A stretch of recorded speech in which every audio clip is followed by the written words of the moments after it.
السلام علیکم ورحمۃ اللہ وبرکاتہ۔ معید المسلمین پرائمری اسکول کچی بازار پربھنی کی جانب سے میں شیخ آمنہ تبسم آپ تمام کا آن لائن طریقۂ تدریس میں خیر مقدم کرتی ہوں۔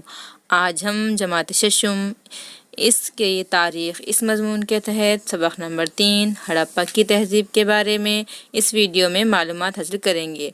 آج ہم 3.1 ہڑپہ کی تہذیب، 3.2 گھر اور شہر کی منصوبہ بندی، 3.3 مہرے برتنے کے بارے میں تفصیلی معلومات حاصل کریں گے۔ سب سے پہلے آپ اپنے کتاب کا پیج نمبر 10 پہ جو ہندوستان کا نقشہ دیا گیا ہے اس کا بغور مطالعہ کیجیے اور ہڑپہ تہذیب کے مقامات کو ذہن نشین کیجیے۔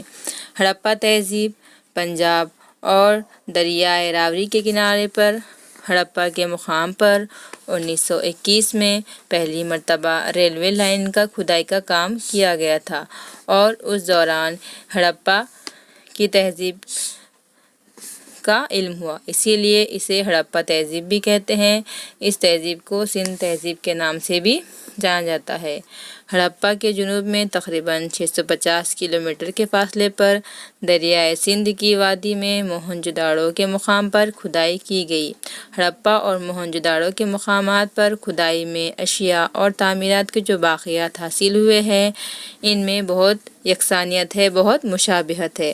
جیسے کہ آپ نقشے میں دیکھ رہے ہیں، لوتھل، کالی بنگن، دائم آباد وغیرہ مقامات پر بھی کھدائی کے باقیات ملے ہیں اور ان میں بہت سی یکسانیت ہے، اور اسی کے ساتھ ساتھ اس میں شہروں کی منصوبہ بندی، سڑکیں، مکانات کی تعمیر، گندے پانی کی نکاسی اور اس کے انتظام، مہرے برتنوں، کھلونے اور مردوں کو دفنانے کے طریقے سے واقف کروایا گیا۔ اب اس کے بعد ہم دیکھیں گے گھر اور شہر کی منصوبہ بندی۔ گھر جو ہوتے تھے پکی اینٹوں کے ہوتے تھے، کچھ جگہوں پر پتھر کا بھی استعمال کیا گیا ہے اور درمیان میں چوکور آنگن اور اس کے اطراف کمرے ہوا کرتے تھے۔ گھروں میں آنگن، کنویں، غسل خانے اور بیت الخلاء بھی ہوا کرتے تھے، اور اس زمانے میں گندے پانی کی نکاسی کا بھی انتظام کیا گیا تھا، جس کے لیے مٹی کی پکی پرنالیاں بنائی جاتی تھی اور انہیں اینٹوں سے بنایا جاتا تھا اور ان نالیوں کو ڈھانک کر رکھا جاتا تھا، یعنی اس سے اس بات کا اندازہ لگایا جاتا ہے کہ اس تہذیب کے لوگوں کے پاس حفظان صحت کے بارے میں بھی کس قدر بیداری تھی۔ چوڑی سڑکیں اسی طریقے سے بنائی جاتی تھی کہ وہ زائر خیمے پر ایک دوسرے کو تقسیم کرے، اور اس میں جو مکان اس طرز تعمیر کی وجہ سے چوکور شکل کی جو خالی جگہ ہوتی اس میں مکانات تعمیر کیے جاتے اور شہر کو 2 حصوں سے زیادہ حصوں میں تقسیم کیا جاتا اور ہر حصے کے گرد فصیلیں بنائی جاتی۔ اب ہم دیکھیں گے مہرے اور برتنے۔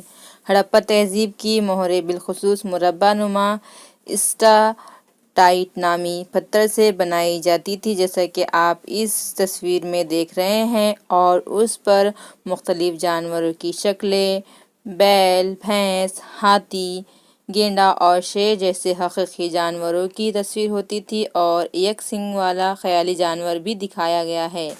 ہڑپہ تہذیب کے کھدائی میں مختلف قسم کے بناوٹ کے برتن بھی ملے ہیں۔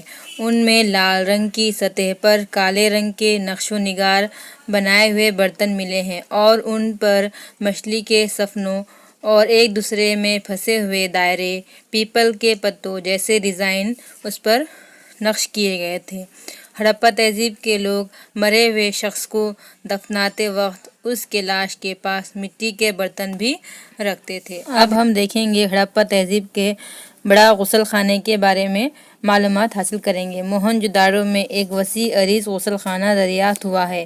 تقریباً اس کی جو گہرائی ہے 2.5 میٹر اور اس کی جو لمبائی ہے 12 میٹر اور چوڑائی ہے تو 7 میٹر تھی، اور حوض کا پانی رسنے نہ پائے یعنی نکلنے نہ پائے اس کے لیے حوض کے اندر کی جانب پکی اینٹوں سے اسے تیار کیا گیا تھا اور حوض میں اترنے کا انتظام بھی کیا گیا تھا اور وقتاً فوقتاً اس کے پانی کو بدلنے کا بھی نظم کیا گیا تھا۔ اسی کے ساتھ آج کے اس ویڈیو کا اختتام ہوتا ہے۔ آنے والے ویڈیو میں ملیں گے۔ اللہ حافظ۔